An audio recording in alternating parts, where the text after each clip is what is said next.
వి gold trusted gold buyers తాకట్టులో ఉన్న బంగారాన్ని విడిపించి ఈ రోజు ఉన్న మార్కెట్ ధరకే కొనబడును. మరిన్ని వివరాలకు సంప్రదించండి 77710720. ఈరోజు తాడేపల్లిలో మాజీ ముఖ్యమంత్రి పార్టీ అధినేత వైఎస్ జగన్మోహన్ రెడ్డి ఆధ్వర్యంలో వైసీపీ విస్తృత స్థాయి సమావేశం జరిగింది. ఈ సమావేశంలో పార్టీ కార్యకర్త నాయకులందరూ కూడా పాల్గొన్న పరిస్థితి. నర్సాపురం చెందినటువంటి గూడూరి ఉమాబాల ఉన్నారు. ఒకసారి మేడం మాట్లాడదాం. నమస్తే మేడం, ఏం చెప్పారు మేడం ప్రధానంగా ఈరోజు మీ అధ్యక్షులు? అంటే పార్టీని గ్రౌండ్ లెవెల్ నుంచి పటిష్టం చేయడం కోసం గ్రామ స్థాయి వరకు కూడా కమిటీలను వేయమని, అది సక్సెస్ఫుల్గా కంప్లీట్ చేసిన తర్వాత వాళ్ళకి అందరికీ ఐడి కార్డ్స్ ఇవ్వడం, ఈరోజు గతంలో జరిగిన పొరపాటు జరగకుండా కార్యకర్తే ముఖ్యంగా, అంటే కార్యకర్తకు ఒక హెల్త్ ఇన్సూరెన్స్లు ఇవే కాకుండా వారి ద్వారా పరిపాలన చేసే విధంగా నెక్స్ట్ టైము కార్యకర్తకు పెద్దపేట వేసే విధంగా జగన్మోహన్ రెడ్డి గారు చెప్పడం జరిగింది. డిజిటల్ బుక్ కూడా ఏదో తీసుకొచ్చారు, ఏం చేయబోతున్నారు దాంట్లో? అంటే ఈరోజు మేము అధికారంలో లేము. అధికారంలో ఉన్న ప్రతిపక్షంలో ఉన్న మా వైఎస్ఆర్ కాంగ్రెస్ పార్టీ కార్యకర్తలను కానీ ప్రజలను కానీ ఇబ్బంది పెడుతున్న కార్యక్రమాలు అనేకం జరుగుతున్నాయి. ఎంతో హింసాత్మకంగా చేస్తున్నారు.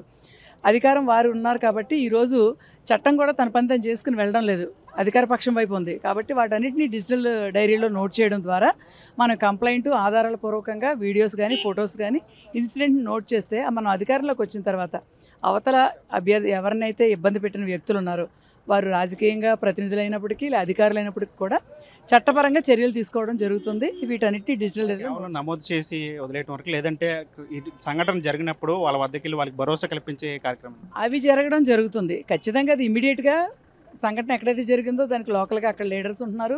పార్టీ నుంచి పైనుంచి కూడా లీగల్ హెల్ప్ జరుగుతుంది. ఫైనాన్షియల్గా కూడా ఎవరు చేయగలిగిందంతా పార్టీ పరంగా చేస్తున్నాం. కానీ తర్వాత మేము చట్టపరంగా తీసుకోవాలంటే ఈరోజు అధికారంలో లేము కాబట్టి వారు అధికార దుర్వినియోగం చేస్తూ చట్టాన్ని తన పని తను చేసుకోనివ్వకుండా చేస్తున్నారు. కాబట్టి వీటన్నిటిని డిజిటల్ ఏరియాలో నోట్ చేసి రేపు అధికారంలోకి వచ్చిన తర్వాత ఎవరైనా సరే ఎక్కడున్నా సరే, నేను మా పార్టీ కార్యకర్తని నాయకుడిని ఇబ్బంది పెట్టిన వ్యక్తికి చట్టరీత్యా మేమేమి అనధికారికంగా వాళ్ళని ఇబ్బంది పెడతాం అట్లా చట్టరీత్యా తగిన చర్యలు తీసుకుని ఎక్కడున్నా సరే వారికి శిక్ష పడేలా చేస్తాం. లోకేష్ తీసుకున్న రెడ్ బుక్ ఇది పార్లర్ బుక్ అనుకోవచ్చా? ప్యారలల్గా వచ్చే బుక్ అనుకోవచ్చు. అది రెడ్ బుక్ అంటే మీరు ఎక్కువ మంది మీరు ఇబ్బందులు చేసి అరాచకాలు చేస్తే మీకు పదవులు ఇస్తాన్న విధంగా రెడ్ బుక్ రాజ్యాంగాన్ని చెప్పిన లోకేష్ గారికి దీనికి అసలు సంబంధం లేదు. ఇదేంటంటే న్యాయం మీద నమ్మకం కల్పించే విధంగా చట్టపరంగా నేను చర్యలు తీసుకుంటా. ఈ రోజు కార్యకర్తను ఇబ్బంది పెడితే పార్టీ పరంగా కానీ మా వంతు మేము చేస్తాం. కానీ పూర్తిగా చట్టం అన్ని అధికార పక్షం చేతుల్లో ఉంచుకుంది. కాబట్టి చట్టపరంగా చర్య తీసుకోవడానికి మనం అధికారంలోకి వచ్చాక ఏ ఒక్కరికి అన్యాయం జరగకుండా చూస్తానని భరోసా ఇచ్చే కార్యక్రమం ఇది. పక్క అసెంబ్లీ సమావేశాలు జరుగుతున్నాయి, వాళ్ళేమో మాట్లాడితే వాళ్ళు అసెంబ్లీకి రావట్లేదు. 11 మంది ఎమ్మెల్యేలు ఏంటి ప్రాబ్లం ఏంటని అడుగుతున్నారు. మేము సమయం ఇస్తామని చెప్పినా సరే వాళ్ళు ఎందుకు రావట్లేదు? గతంలో ఉన్నటువంటి కేసులు కావచ్చు, తప్పులు కావచ్చు, వాటన్నింటి గురించి సభలో ప్రశ్నిస్తారనే భయపడుతున్నారా అని వాళ్ళు అడుగుతున్నారు. భయపడడం అనేది వైఎస్ఆర్ కాంగ్రెస్ పార్టీలో కానీ జగన్మోహన్ రెడ్డి గారికి కానీ భయానికి అన్నదానికి అర్థం తెలియదు. వారు చేసే విధానం ఏంటి అనేది చెప్పకనే సమయం ఇస్తారా, లేకపోతే ఉన్నవాళ్ళని మాట్లాడించే విధానం ఎలా ఉంది, ఎంతవరకు గౌరవిస్తున్నారు అనేది చూసి మా గౌరవం మాట్లాడుకుంటూ మా పందాలు మేము వెళ్తున్నాం. ఎందుకు ఇవ్వట్లేదు అనుకుంటున్నారు? ఎందుకంటే ఇప్పటికే 3 పార్టీలు కలిసి ప్రభుత్వాన్ని ఏర్పాటు చేసి కాబట్టి ఇంకా ప్రత్యామ్నాయంగా ఒక్క పార్టీ ఉంది వైఎస్ఆర్సీపీ, గతంలో ప్రభుత్వాన్ని ఏర్పాటు చేసిన పార్టీగా. ఎందుకని వాళ్ళు ప్రధానంగా ప్రతిపక్ష హోదా ఇవ్వట్లేదు అనుకుంటున్నారు?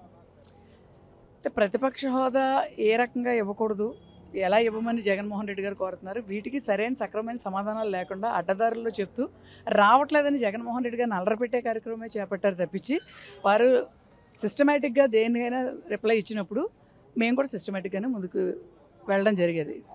జగనన్న 2.0 ఎప్పుడు రాబోతుంది, ఆయన పూర్తిగా ప్రజల్లోకి ఎప్పుడు రాబోతున్నారు? పాదయాత్ర మీద ఏమైనా చర్చలు జరిగినాయి? ఖచ్చితంగా పాదయాత్ర ద్వారా రాష్ట్రం అంతా కూడా గతంలో కన్నా ఎక్కువగా ప్రజలందరికీ దగ్గరికి వెళ్తానని ఈరోజు మీటింగ్లో కూడా చెప్పడం జరిగింది. ఎందుకంటే రాష్ట్ర వ్యాప్తంగా ప్రజలంతా ప్రతి నియోజకవర్గంలో జగన్మోహన్ రెడ్డి గారిని కలవాలని కోరుకుంటున్నారు. కానీ అవకాశం కుదరట్లా. జగన్మోహన్ రెడ్డి గారు ప్రజల్లోకి వస్తే సెక్యూరిటీ ప్రాబ్లమ్స్ కానీ జనం అంతా ప్రతి నియోజకవర్గం కార్యక్రమాలను నిర్వహించడం కొద్దిగా కష్టమైన పనిగా తోచింది. కాబట్టి నేను పాదయాత్ర ద్వారా ప్రజల్లోకి వచ్చినప్పుడు అందరినీ కలుస్తానని ఇప్పుడు కూడా ఇన్ఛార్జీలు అడిగినప్పుడు చెప్పడం జరిగింది. మేము ఈ రోజున 5 సంవత్సరాల్లో సంవత్సరాల పరిపాలన అయింది. సంవత్సరంలోనే కూటమి ప్రభుత్వం మీద ఎంతో వ్యతిరేకత వచ్చింది ప్రజల్లో. రాబోయే రోజుల్లో త్వరలోనే 2.0 చూపించే అవకాశం ఎప్పుడు వస్తుందని వ్యతిరేకత అంటున్నారు. వాళ్ళేమో సూపర్ 6 సూపర్ హిట్ అని చెప్పి భారీ ఎత్తున సభలు కూడా నిర్వహిస్తున్నారు.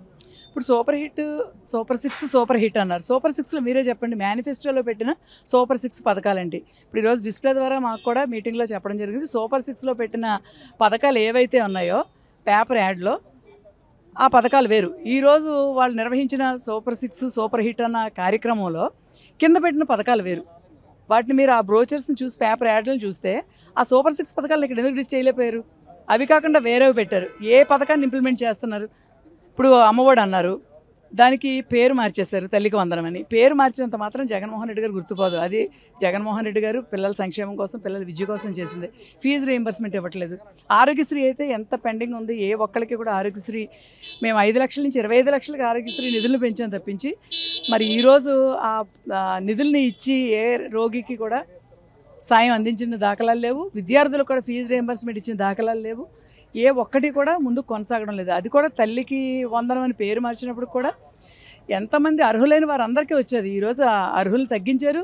తర్వాత ఇచ్చిన అమౌంట్లో ఒక్కొక్కరికి ఒక్కొక్క రకంగా, ఒకరికి 13,000 పడితే ఒకరికి 8,000 పడడం, ఒకరికి 7,000 పడడం. అంటే ఏ సిస్టంలో వెళ్తున్నారు మీరు? చెప్పిన 6 సూపర్ 6 అన్నవి సూపర్గా ఇచ్చేయచ్చు. మీకు ఈ పథకాలు ఏవీ లేవు. జగన్మోహన్ రెడ్డి గారు పెట్టిన పథకాలు లేవు, మీరు చెప్పిన సూపర్ 6 లేవు. కానీ రాష్ట్రాన్ని అప్పులు పాలు చేస్తున్నామంటున్నారు. ఏం తప్పైంది జగన్మోహన్ రెడ్డి గారు? దేనికి ఖర్చు పెడుతున్నారు మీరు? పారదర్శకంగా చెప్పే పరిస్థితి లేదు. మీరు చూడండి, నిర్వహించిన సూపర్ సక్సెస్ అన్న సభలో వారు పెట్టిన కింద పథకాలని మీరు పేపర్ యాడ్ ఇచ్చారు, ఈనాడు అనుకుంటా. గతంలో ప్రకటించిన సూపర్ 6 పథకాలు లేవు. అందులో యాడ్ చూస్తే మీరు ఆ రెంటిని కంపేర్ చేస్తే వారు ఎంత నిజాయితీగా ఉన్నారనేది అర్థమవుతుంది.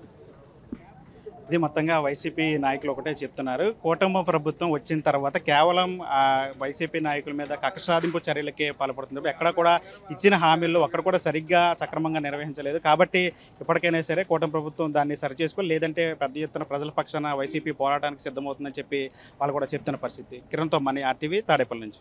తెలుగులో ఫాస్టెస్ట్ న్యూస్ ఇప్పుడు కొత్త అవతారంలో 5 సెకండ్లోనే పూర్తి వార్తా సమాచారం మీ చేతిలో. సోషల్ మీడియా ట్రెండ్స్ మీ కళ్ళ ముందుకే live TV and voice search options తో ఇప్పుడే డౌన్లోడ్ చేయండి. యాప్ లింక్ డిస్క్రిప్షన్ లో ఉంది.